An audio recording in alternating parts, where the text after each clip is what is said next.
Welcome, welcome all to Just Minding My Business Media. I hope that you're having an amazing day.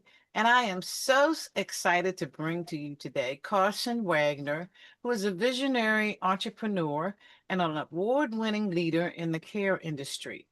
As the founder of Lifetime of Love Nannies, she built a nationally recognized agency known for 24/7 customizable childcare, corporate backup care, and specialized newborn and inclusive care services. Her agency has received national recognition, including the Rising Star Agency Award, and Carson herself was honored with the 20 Under 40 Award for her impact and innovation in business. Wow, my dear. I am so happy to meet you because way back when my little one was little and I worked and tried to run a business with crazy hours, I truly needed you. Thank you, Ida. Thank you for having me. Yes, I mean, I think with this day and age and just in general, childcare has always been so needed for years and years and years and years. So it's really awesome to be able to help working professionals and moms and dads and grandparents and anyone in between. And knowing that their babies are, in the safest hands. It's a big ask. We really need to make sure that our clients know that our people are the most trustworthy individuals. And yeah, I can feel for you, and I've heard that story and again, of where were you when my kids were little. Absolutely, because in today's world, we work all kinds of hours.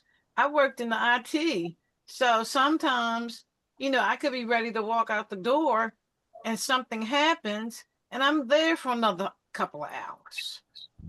Yep. So Yeah. have and then school, I was in school with a baby, I mean a new baby, and I needed that flexibility. So let me ask you, what made you start this? Yeah. So one of my first jobs actually as a teenager was I had applied to it online. I didn't know what it was. I just needed a job. And it was for adults with autism and special needs. And I showed up on my first day. I fell in love with it. And I just knew it was something I was really passionate about, was caring for others. And then later on, I started caring for children with autism in home, doing ABA therapy, and then also nannying for kiddos with autism and related disorders.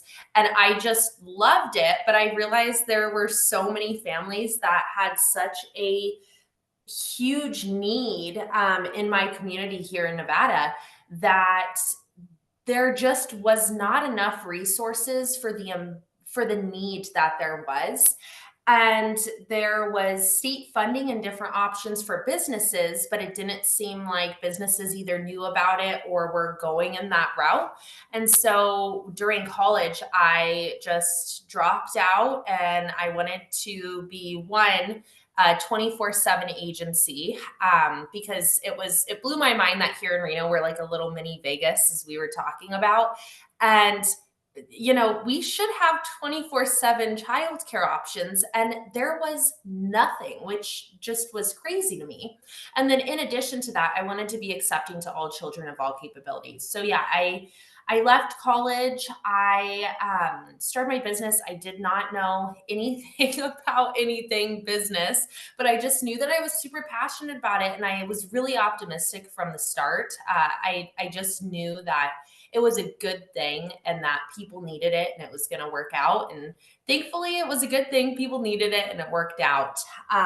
So yeah, that's how I started, and now I'm about 5.5 years in.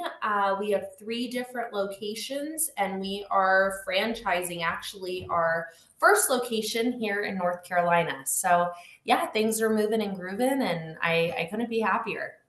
Oh, wow. That was going to be my next question, franchise, because all across the country, we need all of that. And especially like single parents, women that, leading professional lives that maybe are by themselves and don't have a partner. You know, oh wow, you are a blessing and anointed. Thank you, Ida. Thank you. Yeah, no, I mean, the 100% customizable part of the business was so important because like you said, there's times where maybe you have overtime and it's not really your choice and you didn't know you had to stay until an hour before. And there's just so many nuances to, life and schedules. And when you're also trying to balance where your child is going to be during those times, it's really a huge challenge. And it takes a village. It really does. And so we Yeah. really want to be that village to families. And, like I said, with the 100% customizability of our service, they can utilize 40 hours one week, 20 the next, call us at 3 a.m. if they wanted to and say, I need someone at 6 a.m. The more notice, the better. We can't guarantee someone on a whim. I always want to throw that out there. No guarantees with 3 hours notice, but we really do try our best. We really do take that seriously, that we're a part of this family's village, and we want to be able to be a service that others can rely on and trust and know, hey, if I get called in for overtime or if my schedule is crazy town next week, I know I have an agency that cares that I can rely on. Yes, absolutely. I am just loving all of this. You just don't know. Now let's talk about the franchise opportunity because, like I said, I needed you years ago, and I had thought in my mind to start something like that because of the pain I had with trying to juggle a profession, a kid, and it was horrible. I lived in Chuck E. Cheese. It was like soon as, and I worked overnight.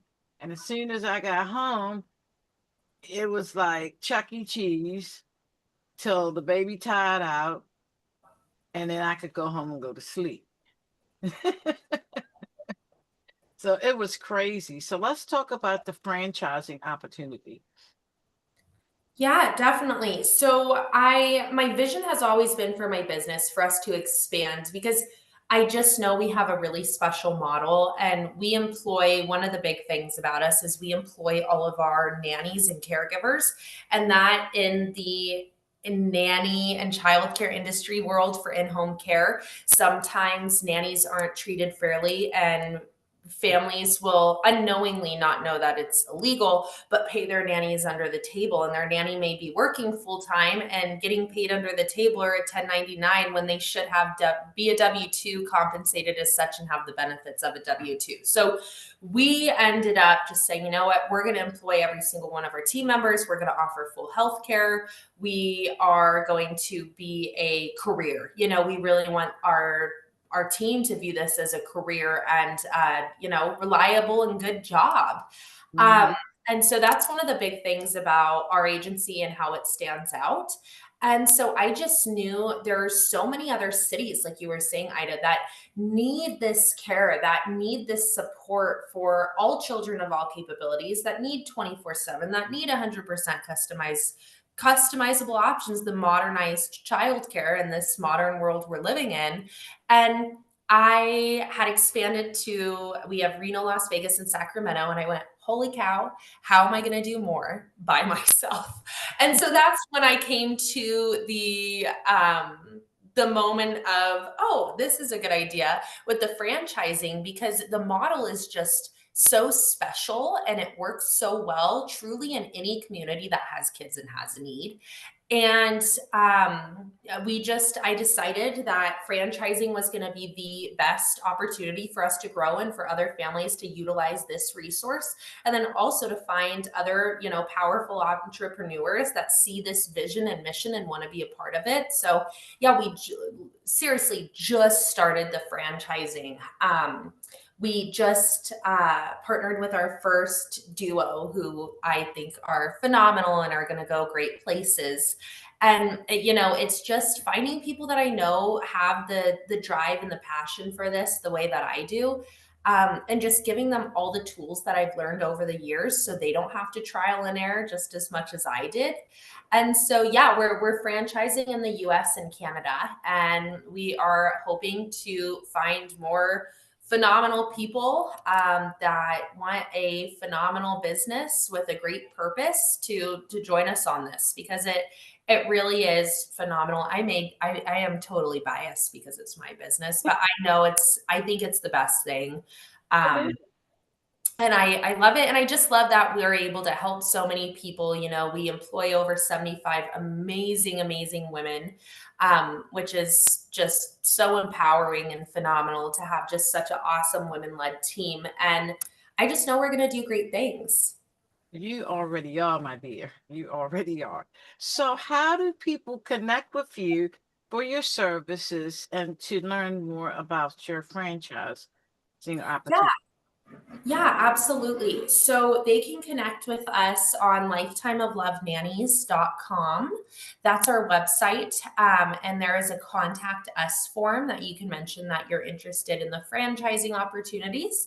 Or you can also email me at carson@lifetimeoflovenannies.com. And I will send you all this info so you can share it as well, if anyone is looking to connect. I'm always loving, even if it's not regarding franchising, if someone just wants to connect and they have an agency and they want to chat about it, or they're considering starting their own, I can chat about this stuff all day long. I love it. So feel free to give me a ring, shoot me an email. I'd love to connect. Oh, righty now. So, let me talk a little bit about training because I heard you said you do deal with special needs children. So, what does your training look like? Yeah, so all of our nannies undergo a 10-tier screening process that includes references, CPR, SIDS, first aid, background checks, including driving records. And then we also go through a training and orientation with them. And our training really just goes over how can you make the best impression from the start to the finish of your shift? How can you genuinely connect with the child? If a child has behaviors that maybe you have not seen before, how can you connect with that child to really understand their needs and make sure that, you know, they are in the safest held place possible while the parents aren't around? We have a lot of nannies of different backgrounds. We have nannies that have done special needs, like a special needs teacher in, you know, whether it's high schools or preschools. We have mothers themselves. We have individuals that are going to school to be a nurse or to be a teacher. We have those that are teachers and work with us during the summer. It really is a vast range. So we really try to hire as diversely as possible because every family's need is so diverse. You know, no household is the same. Everyone has their unique needs, and you know, the way their home is ran is so different than their neighbors that we want to make sure that we're hiring as diversely as possible with different backgrounds and understanding and educations, because one nanny is not going to be the best fit for everyone. You know, we want to make sure that we have multiple options to choose from to really hone in on supporting them in the way they need to. Sure, that's very true. Now, let me ask about suppose there's a child that might need medication and things like that. Is there certification for that, or how's that work? Yeah, most definitely. You know, we've had, as far as medication, we can give medication. We have a medication distribution form that the family fills out, and then we know the dosage to give, and we have the nanny, you know, message them, confirm, do all the different steps. We can give medication. We've also had children with feeding tubes previously, Mhm. um, where, you know, I think even if the nanny does not have experience, for example, with a feeding tube, we had a family that the mom was like, hey, I am completely willing to train the nanny on exactly what my kids' needs are. Like the feeding tube is not as scary as it sounds. We just want someone that will come in, love him, you know, like we do, and help with his feeding tube and give him his meals. And we had a nanny that was like, hey, I'm totally up for the challenge. I'd love to learn this. She had never done feeding tubes before. Mhm. And she was with that family for a very long time to come and they were like the perfect pair ever. So I think if the nanny doesn't have previous experience in something of those sorts, but the parents are willing, you know, they know their kid best, they can give the best training possible for their individual child. So if they're willing to train and show the nanny the ropes of, hey, this is how it needs to be done and this is what works best, you know, it's just like any other kid that, may not have a feeding tube. They have different quirks and ways about them. And, it's the same thing. And as long as someone's willing to learn and, be educated on something new, I think learning things new is a good thing in human Right. nature to do. So, yeah, if we just really want people on our team that have a willingness to learn and a passion for kids. And, if they have those two things, they'll be successful in this position. Yes, absolutely. I mean, anything that deals with the human, you have to definitely have that passion first, because if you trying to do things for money, when it pertains to helping people, then you're not the right person. Oh yeah, agreed. It definitely takes a specific person. It Yes. really does. And I always say like patience is the number one attribute we want in all of our team members because you've got to be patient. You have to be patient. We're dealing with, these teeny tiny young minds that are our next generation and they're still learning their little personalities and quirks and likes and dislikes and their personalities changing on a daily basis at this point. Yes. And, you just have to have the patience that kids make mistakes. You've got to allow them to make the mistakes. You've got to allow them to pick themselves back up. You've got to console them. Like you have to have a heart for it, or else, it's not the job you go into to make $1 million. It's the job you go into to, help and do meaningful work and also make a good living Yeah. while doing so. Yes. It's all about making a difference. Hands down, hands down. Yes, yes, indeed. Wow. This is awesome. I am so proud of what you're doing, Carson. This is really, really a needed thing, and your heart is definitely in the right place. So I have one other question. Now, discipline, because we all know kids can sometimes take you there. How's that handled? Yeah, so, we have so many families, kind of going back to the unique needs of households. We have so many families. Their disciplinary styles are so vastly different. We have seen just about everything you can imagine. One of the things in our training that we say is we do not do timeouts. We take a break because in the real world, as an adult, I'm not saying, okay, I did something bad, I'm going in timeout. If I get overstimulated or overworked, I need to take a break. So we try to form any discipline or corrective actions with children in a way that makes sense for as they grow. They can self regulate and say, hey, I'm feeling really overstimulated that my brother just took my toy. I'm going to go ahead and I'm going to walk into the other room and take a break because I need to take some breaths. So we have different tools and disciplinary styles that we take on as an agency. That's if the family doesn't say, hey, this is our exact disciplinary style. We have the nannies follow ours where we're taking breaks, we're taking breaths, we're validating feelings, we're talking through things like, hey, you seemed really upset when that happened. Tell me about that. Okay, you ended up hitting your brother when this happened. What could we do? What are some different options next time where we're not hurting someone else and we're able to sit down with our emotions and understand what's going on? What can make you happy to get you out of this anger that you're feeling or this sadness that you're feeling? And I just think really getting on a kid's level and talking to them like they're little mini adults. Like, hey, I know you're frustrated. I would be too. That would make me so angry if someone stole a toy from me. I think just getting on their level and validating their emotions of like, hey, it's totally fine to feel angry. It's totally fine to be Yeah. upset. It's fine to cry. Like, these are all good, fine emotions to have that you're going to have for the rest of your existence.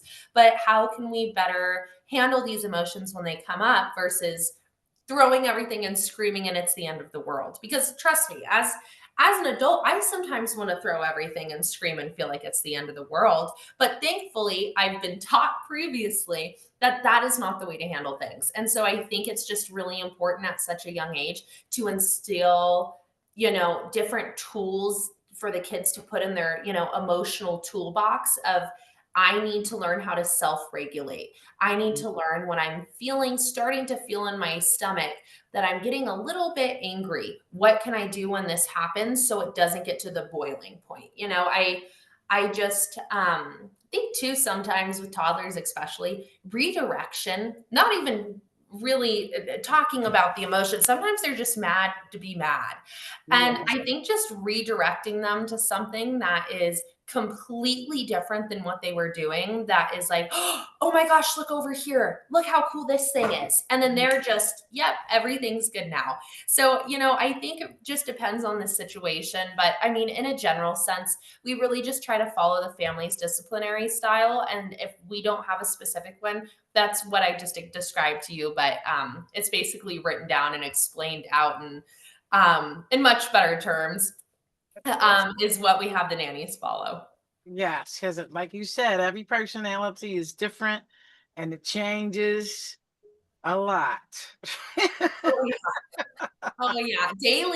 Daily sometimes. We'll have nannies call us and be like, oh my gosh, like, this kiddo was absolutely obsessed with Paw Patrol. Now he wants everything Paw Patrol out of his room and he's now into Spider-Man. He cannot stand Paw Patrol. And we're like, didn't he just like Paw Patrol like 2 days ago when he came in the office and he was wearing Paw Patrol pajamas and didn't want to take them off? Okay, now everything's changed. Yeah, it's constantly changing, never ending. And I think that's what's really cool about, this job as a career too, is it's so cool to start with such a teeny tiny little human and then just watch them grow over the years. I mean, we've had nannies with their families for years and years. And I mean, how special is that to start with someone when they're a newborn and then you're at their first day of kindergarten, sending them off and they're in tears, you're in tears. I mean, it's just such a full circle, beautiful moment. It just really is such a special career. I just think it's the coolest. Yes, it is. It is very special. Now, what about learning and homework and all the stuff that comes with kids at all ages? Oh yeah. No, we help with all ages. So that includes, we do a lot of before and after school care. So typically those shifts are very filled with the homework and unpack your lunchbox and let's, do the dishes together and let's do your chore list while I do mine. Homework, we have on that point too, actually, I know we've had quite a few families that come to us because they homeschool. And Yeah. so we'll have a lot of nannies that are in the home from 9 to 5, Monday through Friday with the kiddos. Maybe they're 8 and 10. And the nanny really takes on that teacher role and is, their teacher, so to speak, and is helping with all of the curriculum, the homeschool curriculum, and teaching them and basically having like a personalized one-on-one teacher with their children in home. We've actually seen a lot of that since COVID. So many of the kiddos were homeschooling and a lot of them did not go back into school after that transition. I guess families just realized, hey, this fits us better and we like it more. And so we have a lot of nannies that take on those teacher roles with the homework, the curriculum, the full 9 yards. Oh, that's wonderful. Because I homeschooled and I definitely could have used all that. And this was way before the pandemic was even thought about. I homeschooled. So yes, you've got it all covered, Carson. I am just loving what you're doing. And again, how do people connect with you? Yes. So on our website, we also have Instagram and Facebook, Lifetime of Love Nannies. You can find us. You can honestly just type us in on Google and all of our stuff will populate and pop up for you. But yeah, super happy to connect. And we do corporate event care. So we travel all over the US. And so if you reach out to us and we're in your area, I'd love to grab coffee and, pick each other's brains and talk more about this. But yeah, it was such a pleasure being on, Ida. And I so very much appreciate your time and all of your kind words. When you said you're proud of me, that just means so much. That's like the kindest thing someone can say. So thank you for that. Oh, you are so welcome because you're serving you're solving a huge problem. I mean, so huge, because even companies that might have childcare services, they are limited to how long they are available. And that's usually a 9 to 5, maybe 6 or 7 type scenario, but it doesn't cover that 24 hours kind of space where a lot of mothers and families find themselves working odd hours, especially if a woman is a police officer. They don't fit that 9 to 5 model. Exactly. Exactly. Yeah. And, that's what was just so crazy to me when I found out that Reno did not have any 24/7 options. We had a daycare out here, but it had closed down and nothing else, existed that was 24/7, or that was marketing that it was 24/7. So, yeah, I mean, it's just such a need in every community. It really is. Just like you say, with the police officers or the doctors or the Yeah, nurses, it's just a really large need. The typical 9 to 5 isn't so typical anymore. And there's so many families that work from home where maybe they don't have a ton of meetings on Wednesdays, but they need care on Monday, Tuesday, Thursday, Friday. To be able to say, hey, these are my needs and I don't need additional care where I'm not needing to receive it is really I think special for families to have that flexibility. yeah, So yeah, yeah. thank you. Wow, wow. You definitely got to come back, Carson, because I love talking to you. I can feel your passion is just, you definitely in the space you belong in. Thank you, Ida. I really appreciate that. Thank you so much for this platform and allowing me to share my passions. Absolutely. And thank you also, audience, for tuning in. We appreciate you as well.